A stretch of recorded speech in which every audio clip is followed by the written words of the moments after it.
الحمد لله الذي أنزل على عبده الكتاب ولم يجعل له عوجا قيما لينذر بأسا شديدا من لدنه ويبشر المؤمنين الذين يعملون الصالحات أن لهم أجرا حسنا ماكثين فيه أبدا وينذر الذين قالوا اتخذ الله ولدا ما لهم به من علم ولا لآبائهم كبرت كلمة تخرج من أفواههم إن يقولون إلا كذبا فلعلك باخع نفسك على آثارهم إن لم يؤمنوا بهذا الحديث أسفا إنا جعلنا ما على الأرض زينة لها لنبلوهم أيهم أحسن عملا وإنا لجاعلون ما عليها صعيدا جرزا أم حسبت أن أصحاب الكهف والرقيم كانوا من آياتنا عجبا إذ أوى الفتية إلى الكهف فقالوا ربنا آتنا من لدنك رحمة وهيئ لنا من أمرنا رشدا فضربنا على آذانهم في الكهف سنين عددا ثم بعثناهم لنعلم أي الحزبين أحصى لما لبثوا أمدا نحن نقص عليك نبأهم بالحق إنهم فتية آمنوا بربهم وزدناهم هدى وربطنا على قلوبهم إذ قاموا فقالوا ربنا رب السماوات والأرض لن ندعو من دونه إلها لقد قلنا إذا شططا هؤلاء قومنا اتخذوا من دونه آلهة لولا يأتون عليهم بسلطان بين فمن أظلم ممن افترى على الله كذبا وإذ اعتزلتموهم وما يعبدون إلا الله فأووا إلى الكهف ينشر لكم ربكم من رحمته ويهيئ لكم من أمركم مرفقا وترى الشمس إذا طلعت تزاور عن كهفهم ذات اليمين وإذا غربت تقرضهم ذات الشمال وهم في فجوة منه ذلك من آيات الله من يهد الله فهو المهتد ومن يضلل فلن تجد له وليا مرشدا وتحسبهم أيقاظا وهم رقود ونقلبهم ذات اليمين وذات الشمال وكلبهم باسط ذراعيه بالوصيد لو اطلعت عليهم لوليت منهم فرارا ولملئت منهم رعبا وكذلك بعثناهم ليتساءلوا بينهم قال قائل منهم كم لبثتم قالوا لبثنا يوما أو بعض يوم قالوا ربكم أعلم بما لبثتم فابعثوا أحدكم بورقكم هذه إلى المدينة فلينظر أيها أزكى طعاما فليأتكم برزق منه وليتلطف ولا يشعرن بكم أحدا إنهم إن يظهروا عليكم يرجموكم أو يعيدوكم في ملتهم ولن تفلحوا إذا أبدا وكذلك أعثرنا عليهم ليعلموا أن وعد الله حق وأن الساعة لا ريب فيها إذ يتنازعون بينهم أمرهم فقالوا ابنوا عليهم بنيانا ربهم أعلم بهم قال الذين غلبوا على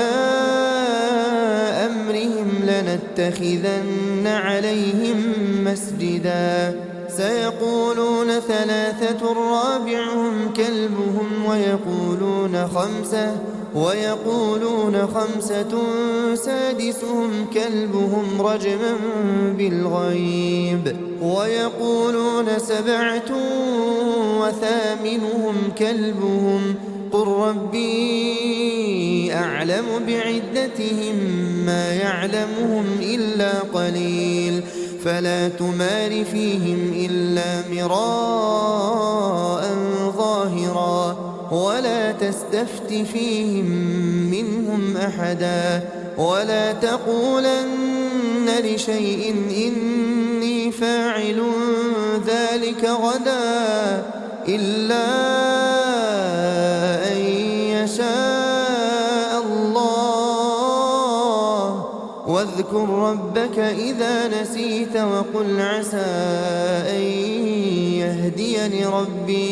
وقل عسى أن يهديني ربي لأقرب من هذا رشدا ولبثوا في كهفهم 300 سنين وازدادوا 9 قل الله أعلم بما لبثوا له غيب السماوات والأرض أبصر به وأسمع ما لهم من دونه من ولي ولا يشرك في حكمه أحدا واتل ما أوحي إليك من كتاب ربك لا مبدل لكلماته ولن تجد من دونه ملتحدا واصبر نفسك مع الذين يدعون ربهم بالغداة والعشي يريدون وجهه ولا تعد عيناك عنهم تريد زينة الحياة الدنيا ولا تطع من أغفلنا قلبه عن ذكرنا واتبع هواه وكان أمره فرطا وقل الحق من ربكم فمن شاء فليؤمن ومن شاء فليكفر إنا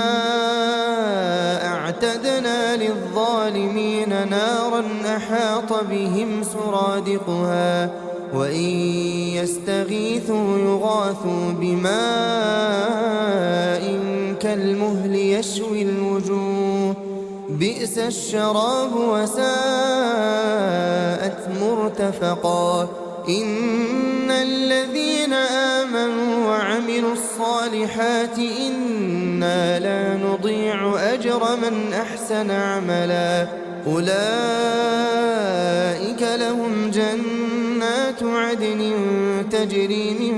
تحتهم الأنهار يحلون فيها من أساور من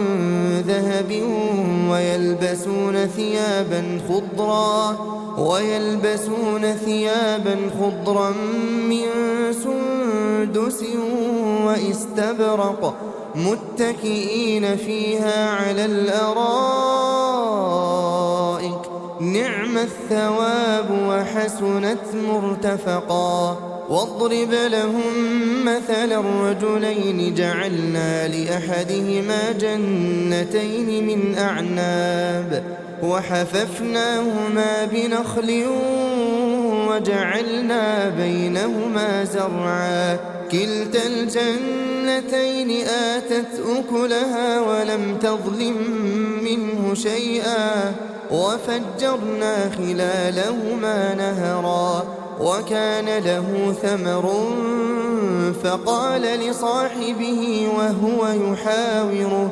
أنا أكثر منك مالا وأعز نفرا ودخل جنته وهو ظالم لنفسه قال ما أظن تبيد هذه أبدا وما أظن الساعة قائمة ولئن رددت إلى ربي لأجدن خيرا منها منقلبا قال له صاحبه وهو يحاوره أكفرت بالذي خلقك من تراب ثم من نطفة ثم سواك رجلا لكن هو الله ربي ولا أشرك بربي أحدا ولولا إذ دخلت جنتك قلت ما شاء الله لا قوة إلا بالله إن ترني أنا أقل منك مالا وولدا فعسى ربي أن يؤتيني خيرا من جنتك ويرسل عليها حسبانا من السماء فتصبح صعيدا زلقا أو يصبح ماؤها غورا فلن تستطيع له طلبا وأحيط بثمره فأصبح يقلب كفيه على ما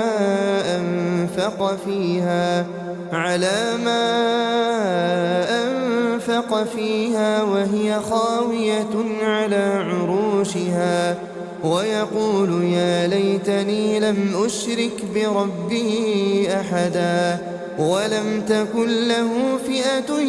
ينصرونه من دون الله وما كان منتصرا هنالك الولاية لله الحق هو خير ثوابا وخير عقبا واضرب لهم مثل الحياة الدنيا كماء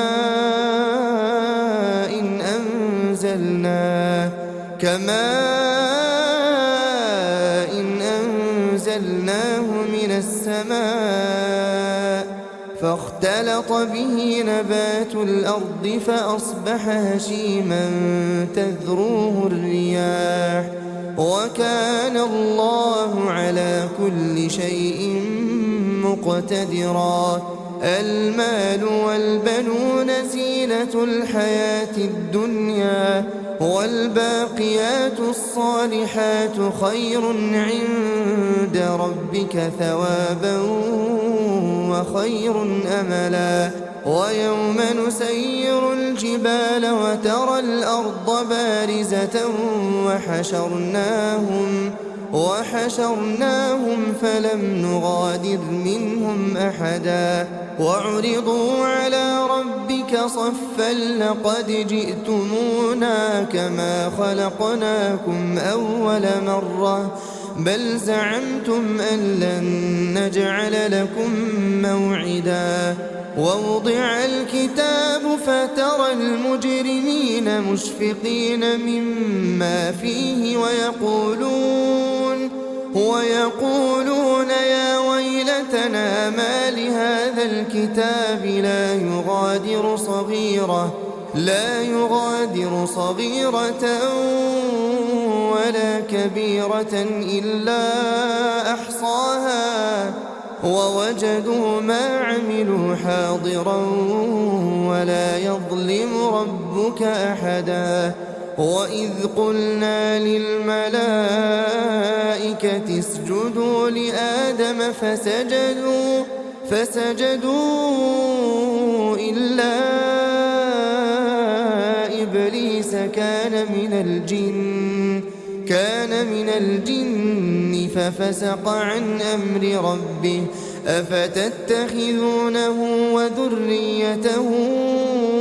أولياء من دوني وهم لكم عدو بئس للظالمين بدلا ما أشهدتهم خلق السماوات والأرض ولا خلق أنفسهم وما كنت متخذ المضلين عضدا ويوم يقول نادوا شركائي الذين زعمتم فدعوهم فلم يستجيبوا لهم وجعلنا بينهم موبقا ورأى المجرمون النار فظنوا أنهم مواقعوها ولم يجدوا عنها مصرفا ولقد صرفنا في هذا القرآن للناس من كل مثل وكان الإنسان أكثر شيء جدلا وما منع الناس أن يؤمنوا إذ جاءهم الهدى ويستغفروا ربهم إلا أن تأتيهم سنة الأولين أو يأتيهم العذاب قبلا وما نرسل المرسلين إلا مبشرين ومنذرين ويجادل الذين كفروا بالباطل ليدحضوا به الحق واتخذوا آياتي وما أنذروا هزوا ومن أظلم ممن ذكر بآيات ربه فأعرض عنها ونسي ما قدمت يداه إنا جعلنا على قلوبهم أكنة أن يفقهوه وفي آذانهم وقرا وإن تدعهم إلى الهدى فلن يهتدوا إذا أبدا وربك الغفور ذو الرحمة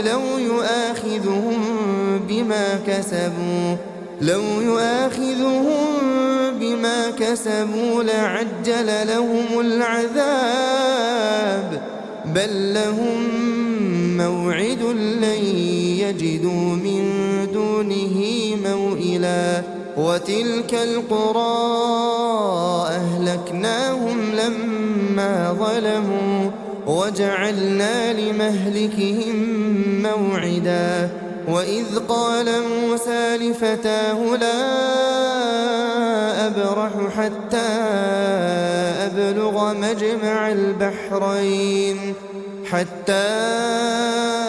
أبلغ مجمع البحرين أو أمضي حقبا فلما بلغا مجمع بينهما نسيا حوتهما فاتخذ سبيله في البحر سربا فلما جاوزا قال لفتاه آتنا غداءنا لقد لقينا من سفرنا هذا نصبا قال أرأيت إذ أوينا إلى الصخرة فإني نسيت الحوت وما أنسانيه إلا الشيطان أن أذكره واتخذ سبيله في البحر عجبا قال ذلك ما كنا نبغي فارتدا على آثارهما قصصا فوجدا عبدا من عبادنا آتيناه رحمة من عندنا وعلمناه من لدنا علما قال له موسى هل أتبعك على أن تعلمني مما علمت رشدا قال إنك لن تستطيع معي صبرا وكيف تصبر على ما لم تحط به خبرا قال ستجدني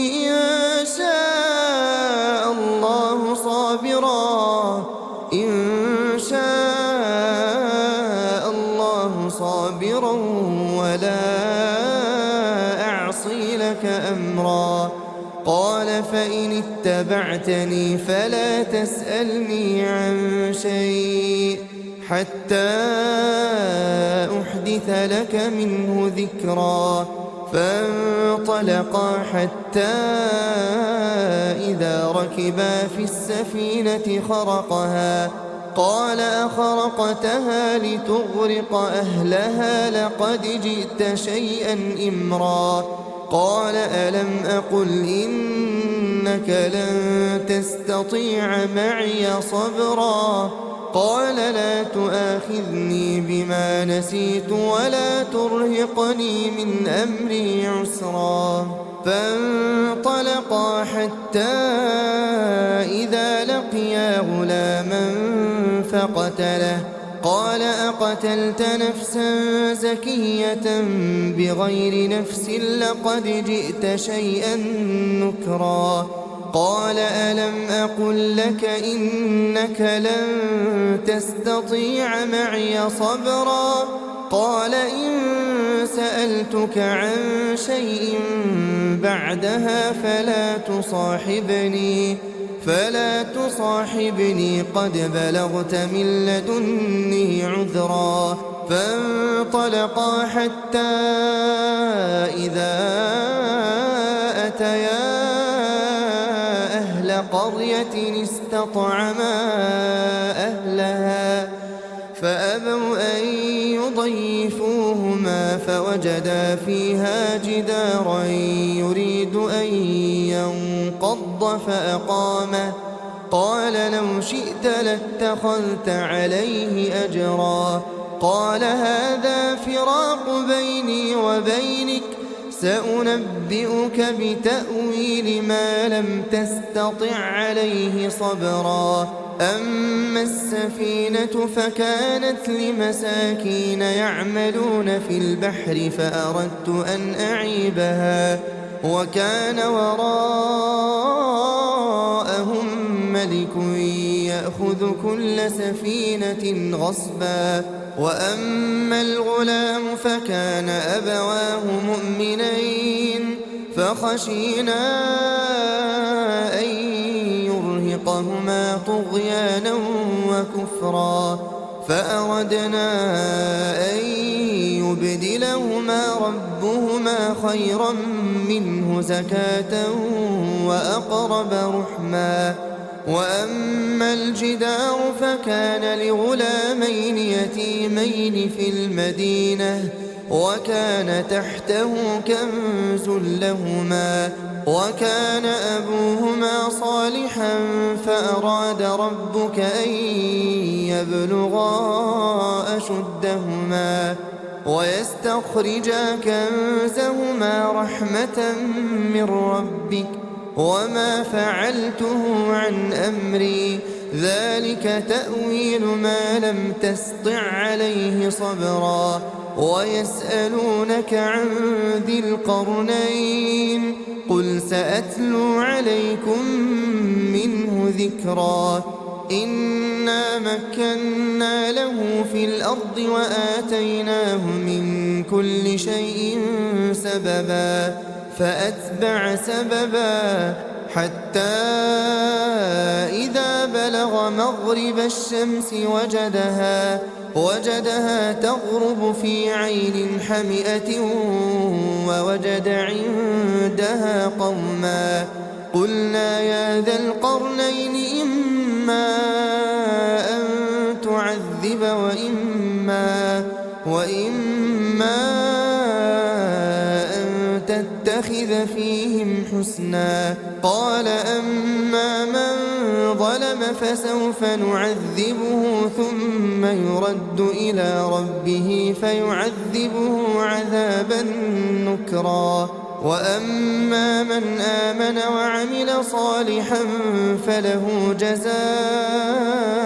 الحسنى وسنقول له من أمرنا يسرا. ثم أتبع سببا حتى إذا بلغ مطلع الشمس وجدها تطلع على قوم لم نجعل لهم من دونها سترا كذلك وقد أحطنا بما لديه خبرا ثم أتبع سببا حتى إذا بلغ بين السدين وجد من دونهما قوما لا يكادون يفقهون قولا قالوا يا ذا القرنين إن يأجوج ومأجوج مفسدون في الأرض فهل نجعل لك خرجا على أن تجعل بيننا وبينهم سدا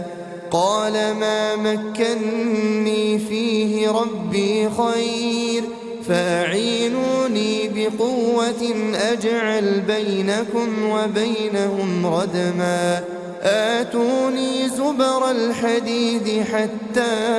إذا ساوى بين الصدفين قال انفخوا حتى إذا جعله نارا قال آتوني أفرغ عليه قطرا فما استطاعوا أن يظهروه وما استطاعوا له نقبا قال هذا رحمة من ربي فإذا جاء وعد ربي جعله دكاء وكان وعد ربي حقا وتركنا بعضهم يومئذ يموج في بعض ونفخ في الصور فجمعناهم جمعا وعرضنا جهنم يومئذ للكافرين عرضا الذين كانت أعينهم في غطاء عن ذكري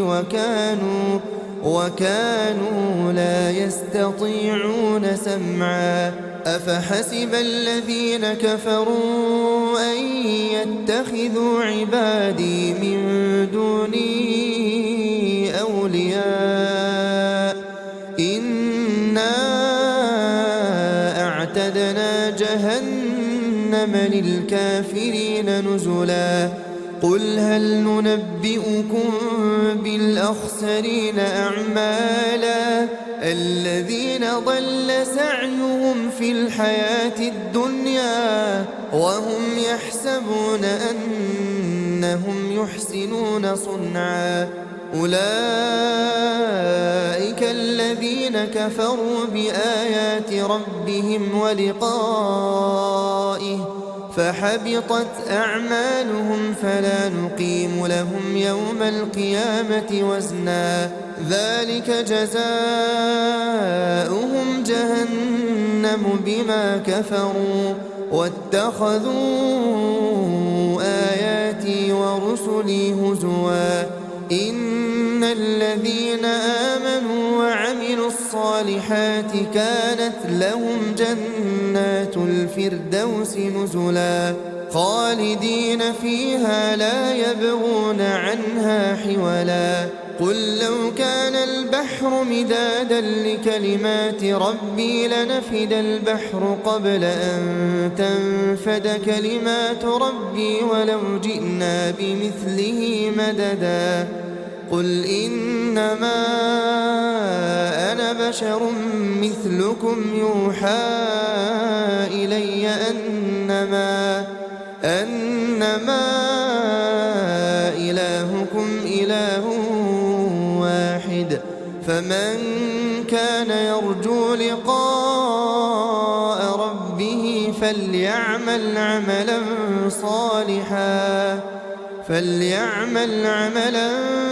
صالحا ولا يشرك بعبادة ربه